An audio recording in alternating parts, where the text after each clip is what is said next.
Alright, so we are standing in the middle of the Lincoln Home National Historic Site. The National Park Service took over the site in 1972. Ever since then, they've been maintaining and restoring the houses that you see around you, trying to get them back to what they looked like in 1860. So because of that, all of the houses that you see within the park, they were here when Mr. Lincoln lived here, so they're original to the time period. Mr. Lincoln purchased this house in 1844, paid $1,500 for it, to be the only home he ever owned. And when he bought it, it was just a 1.5-story cottage, much like the one on that opposite corner. But as Mr. Lincoln makes a little bit more money, becomes more prominent as a lawyer, family's able to add on to the house, eventually getting it to what you see today. The Lincolns had 4 children that lived here in Springfield. Robert, the oldest son, he was born in the Globe Tavern. That was located in downtown Springfield. That's where Mr. and Mrs. Lincoln lived for the first 18 months of their marriage. And the other 3 children were born in this house. And unfortunately, the second oldest, Eddie, died in the house at the age of 4. So does anyone have any questions before you head inside? Do you know what he died from? He died from tuberculosis. Fairly common thing to get, especially as a child back then. Any other questions? All right, let's go ahead and get started.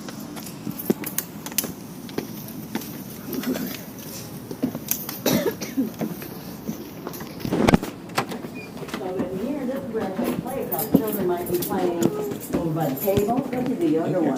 Now they have 2 more children in this home, but Edward, Eddie, second child, passed away.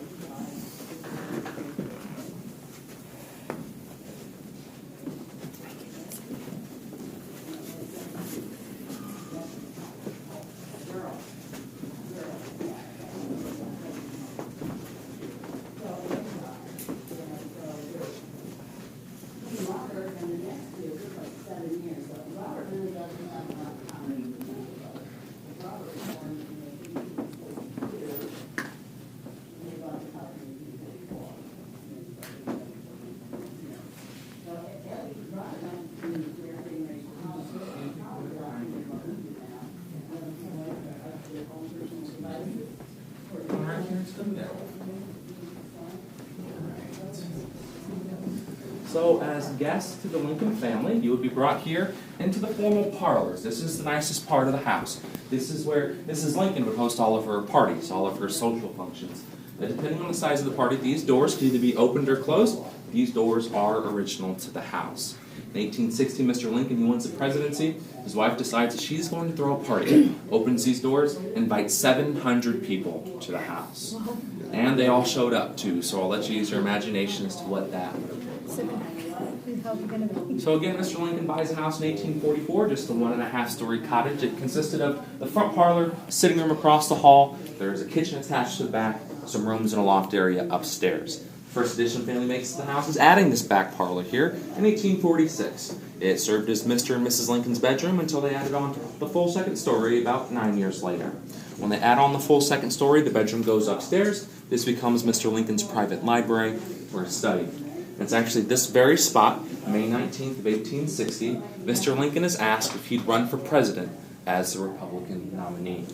Now, when Mr. Lincoln is asked, he doesn't say yes, he doesn't say no. He says, let me think about it. The country is going through a turbulent period in 1860. Questions about slavery, states' rights, secession. Mr. Lincoln doesn't know if that's what he wants to be remembered for. He's cognizant of what his reputation is, what he wants his legacy to be. And he has a feeling that if he does become president, there are some states in the South that will try to secede from the Union. Again, doesn't know if that's what he wants to be remembered for. So he takes a couple days, talks to his wife, writes them back, says, yes, I will be your nominee for president. And as we like to say, the rest is pretty much history. And so before we move on in the tour, I'd like to just define some terms for you all. If I say something is original to the Lincolns, that means that the Lincolns actually owned the furniture, owned the artifact. If I say something is original to the time period, that means that it's a period piece dated between 1844 and 1861, just not necessarily owned by the family. We have over 1,100 artifacts here inside the house, and about 5% of what we have on display is original to the Lincolns.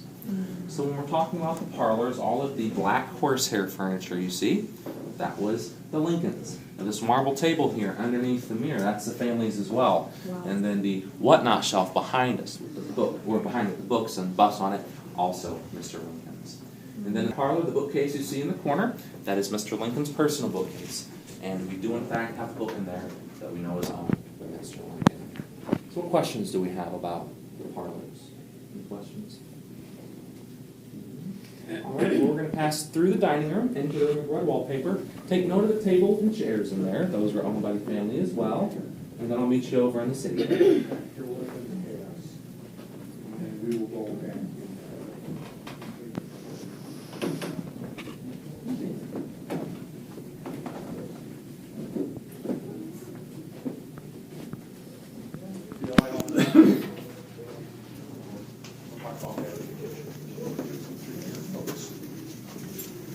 This is the original dining room set, side table, white almond cake in the corner.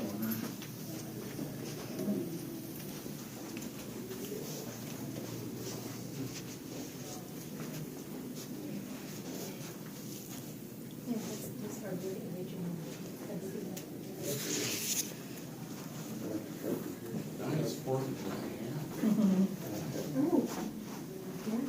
See that white almond?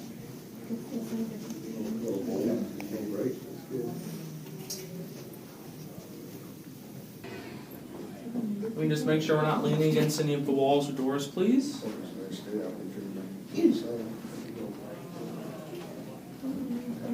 Just keep sliding down so we can fit everybody.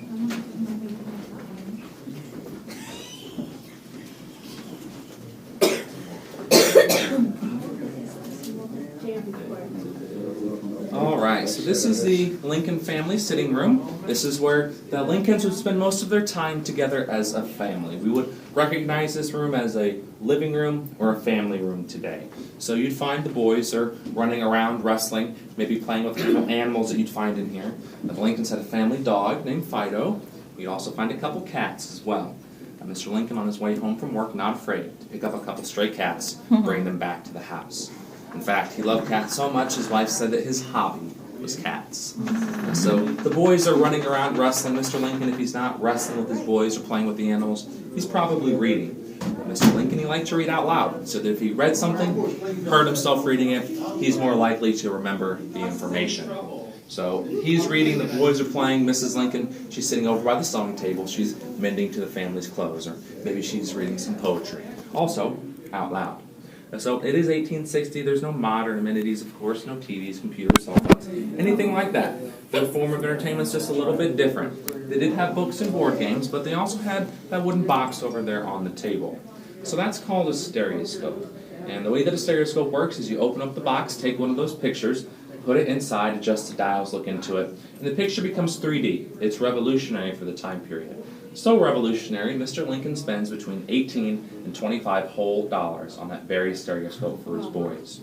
That would be like Mr. Lincoln going to Best Buy, going to Walmart, buying the most expensive TV they have for his family. So what questions do we have about the sitting room? Any questions? All right, well, we're going to transition from the more social part of the house to the more private side of the house. So we're going to make our way upstairs. So when you get to the top, you can take a look to the left in the guest bedroom, and then I'll meet you to the right in Mr. Lincoln's room.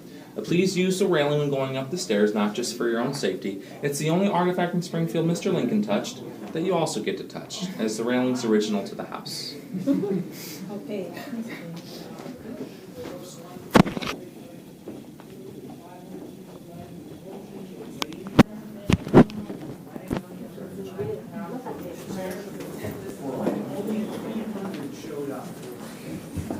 Now, anybody here?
right, so this is Mr. Lincoln's room. The first thing you might notice in here is the wallpaper. This is the only room in the entire house where we know what exactly the wallpaper looked like.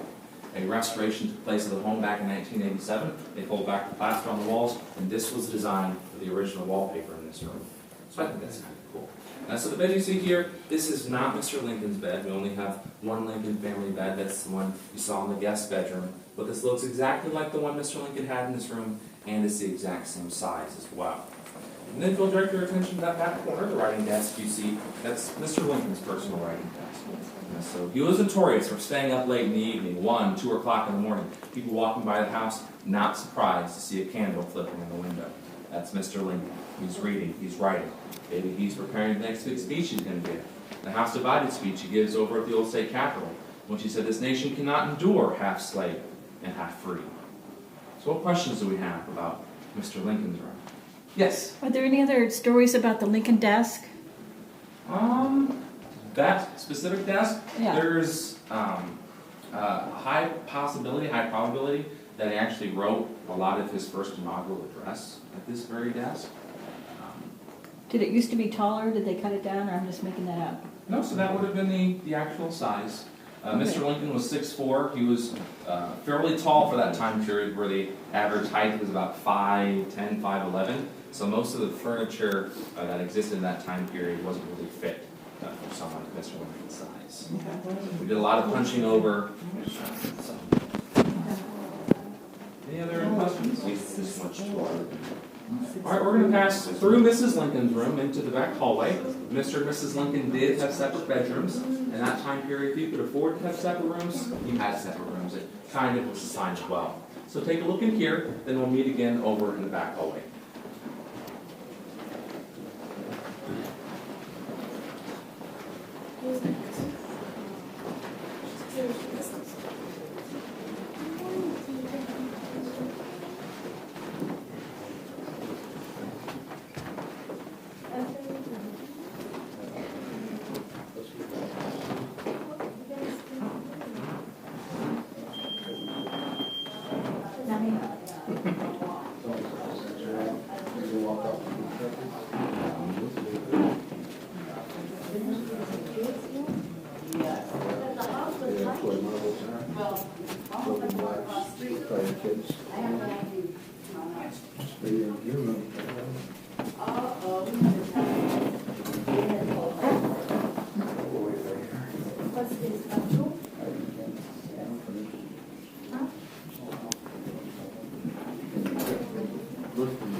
Alright, so in 1860, Robert, the oldest son, is left to go to college. This room here on the right, it was his room. As soon as he left, the two younger boys, Willie and Tad, are taken over his room. Before that, they were sleeping with Mrs. Lincoln in a trundle bed or a pull-out bed. So you might have noticed there are some marbles that we put the bed on a stool. Some of those marbles were actually owned by the boys. There was an excavation that took place, and they were found buried outside underneath the window. And then one of the people that would have been tasked with watching the boys would have been to the left. So the Lincolns always had a hired girl when they lived in this house. They only hired immigrants to be their hired girls. So she would help Mrs. Lincoln with the cooking, the cleaning, watching the boys, mending to the garden, things like that. The age of the hired girl typically differed. The youngest hired girl the Lincolns had was about 8 years old, and the oldest was 75. And the amount of time they spent with Lincolns also varied. The shortest amount of time Lincolns had a hired girl was about 2 weeks. The longest amount of time was a little over 10 years. So that kind of varied as well. So what questions do we have about the boys, the hired girls? Any questions? All right, we're going down the stairs in the kitchen. Please use the railing. Those stairs can be fairly steep. We're going to have to bunch up when we get down there so we all can fit. All right, so this is the kitchen. Mrs. Lincoln, when she was growing up in Kentucky, she didn't have to cook, she didn't have to clean. Her family had slaves to do that for them. But when she married her husband, she realized that she was going to have to take on a lot of those responsibilities. Both her and Mr. Lincoln, they hated slavery with a passion. Because of that, they never owned any slaves. So everything they did, they had to do on their own. So the stove you see here, this was a gift from Mr. Lincoln to his wife. He paid $15, had this very stove shipped from Washington, D.C. to here. Mrs. Lincoln, she loved the stove. She loved it so much that when they were preparing to move back to D.C., she asked that they be able to take the stove with them. But Mr. Lincoln had to remind her that they already had stoves and people to cook in the White House. And then along with the stove, the rocking chair you see in the back corner, that was Mrs. Lincoln's as well. So if you just think about the room, take out the stove, take out all the furniture, just think of it as an empty space. It almost matches the exact dimensions of the one-room log cabin Abraham Lincoln was born in. So if you can imagine you and your family living in a space this size, that's what Mr. Lincoln was faced with when he was growing up. And then for him to go from that to owning this house and eventually living in the White House, it's a crazy transition one person could make in a lifetime. So does anyone have any questions about the kitchen, house, neighborhood, family? Any questions at all? How do they keep it cool in the summer? They would open up the doors, open up the windows. And that was pretty much all they could do. Any other questions? All right, well, this does unfortunately signal the end of our tour. On behalf of the National Park Service and the Lincoln Home, I'd like to thank you all for visiting us today. I apologize for any inconvenience today, but I hope you enjoyed the tour and enjoy the rest of your day here in Springfield. Thank you. Thank you. Bruce, I'm going out this door here to the left. You can go check out the outhouse if you would like, and other than that, you'll be free to go.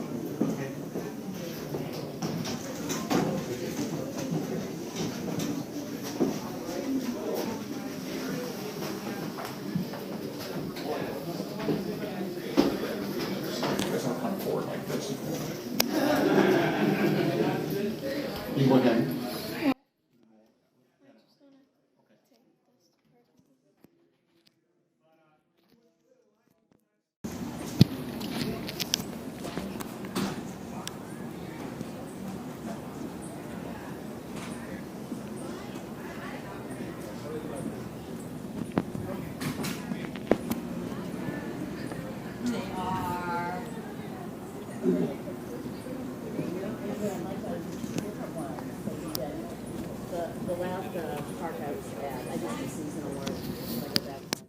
Oh, okay. That's a lovely little place. It's very interesting.